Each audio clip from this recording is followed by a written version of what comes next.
берген, көктеммен көзін көп көрген, қаз болып қардан гүл термей, кезекпен қызыл шоқ тереген.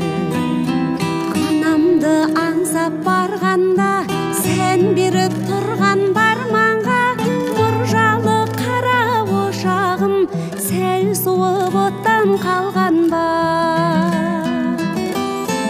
Көңілім сондай босады, жылуын бізге тосады.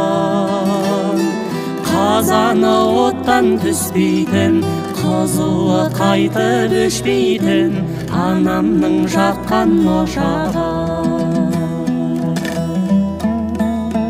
Ақ бауырсағын пісірген, дәмдігі басын түсірген анамның ошағы менен, қарызбын қошағы үшін мен.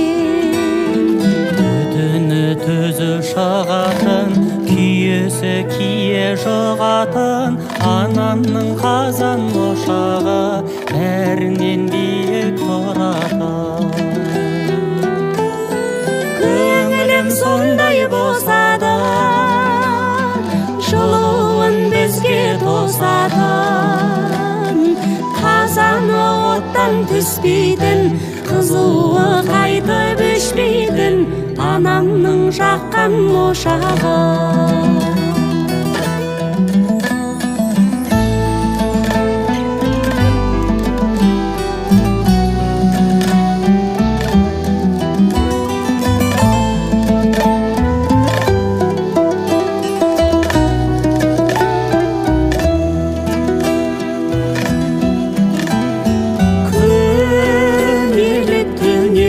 Көрген, өшірмеймін деп сөз берген, кезегін қалап аузыма от жағып жатты ақ жеңген.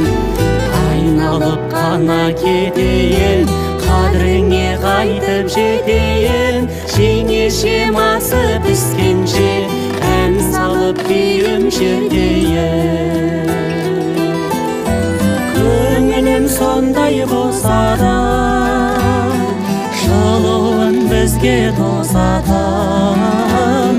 Қазаны оттан түспейтін, қызуы қайтып өшпейтін анамның жаққан ошағы. Қазаны оттан түспейтін, қызуы қайтып өшпейтін анамның жаққан ошағы. Анамның жаққан ошағы.